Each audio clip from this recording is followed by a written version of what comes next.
Everyone, it's Troy, Roadside RC. We are back out here, Cookeville Hobbies and Raceway. It is officially TRX-4M day. Time to go in and get this picked up. I've got 2 of them on order.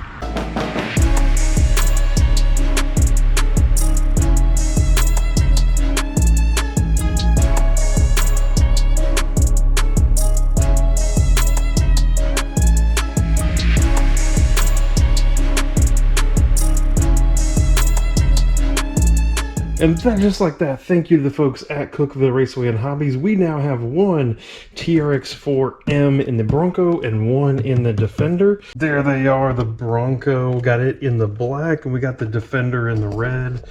Both trucks, of course, come with a controller and some instruction manual, small toolkit. Each one of them comes with a single 2S LiPo and a USB charger.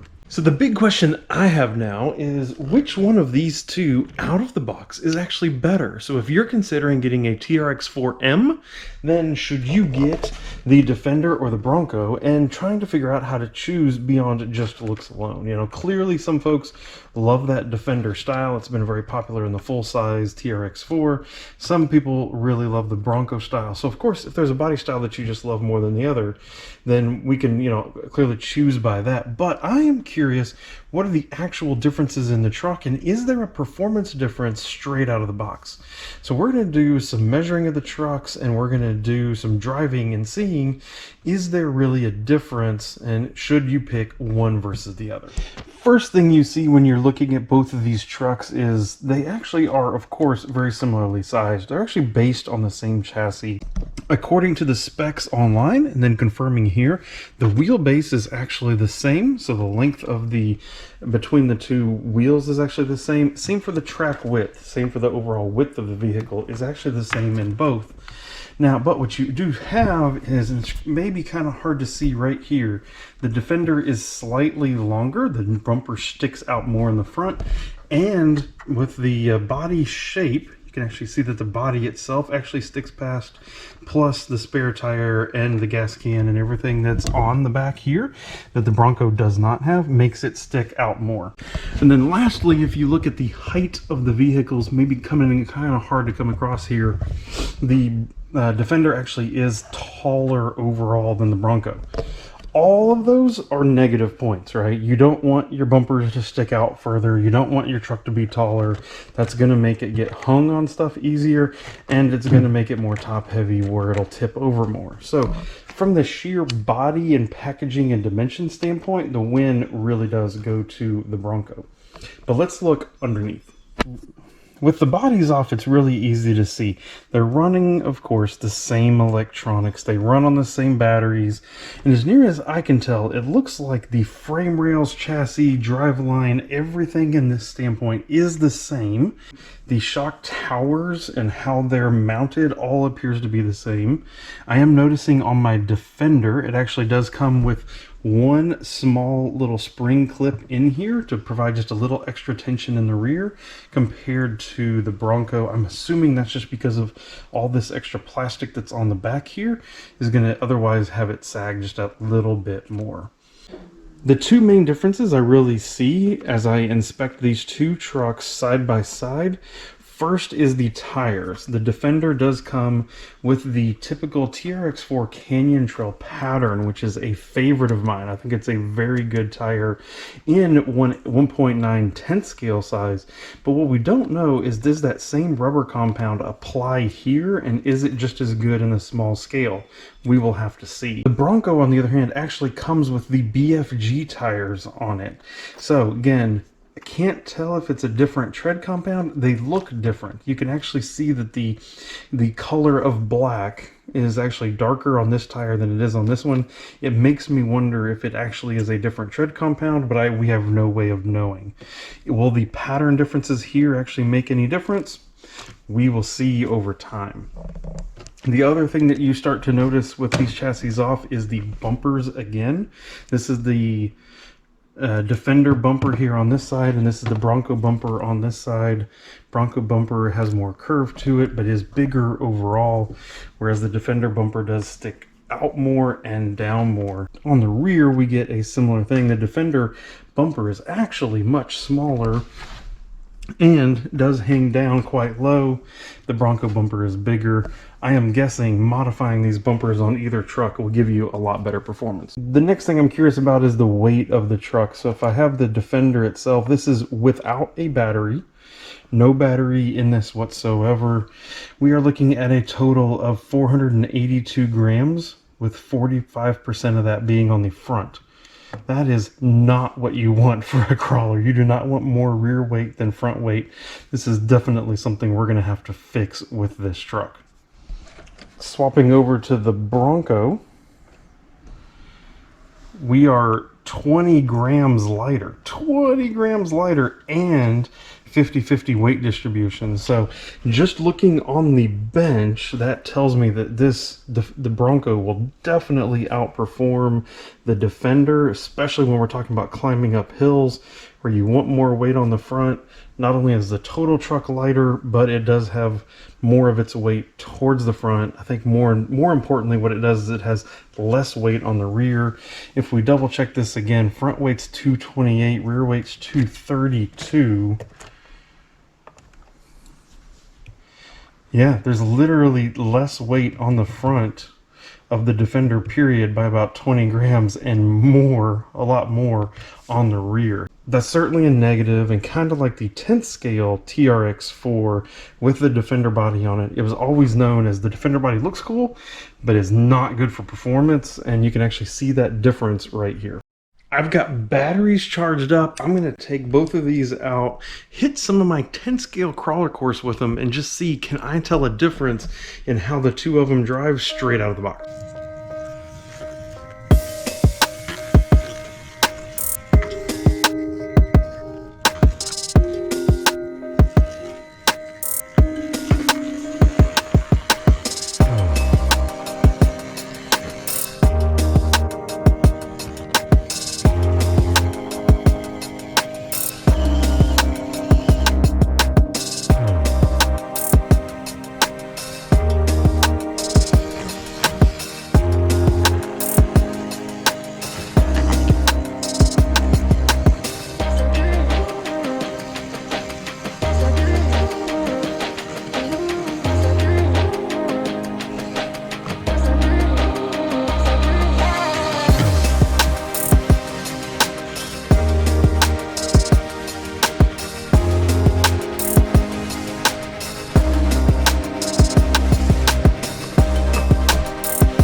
Test drives are complete, so what is the results? Straight out of the box, if I have to be honest, neither truck stood up to my expectations.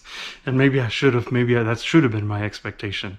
There were a few obstacles there that I did have to try a few more times with the Defender to get over compared to the Bronco. So going up my spiral staircase in the back, it went just straight up. Bronco went straight up without any kind of issue. The Defender, actually, I had multiple shots at it and never actually made it up it. So I don't know if that was bad luck, if that was just where that extra weight is. It just would not go up it for some reason.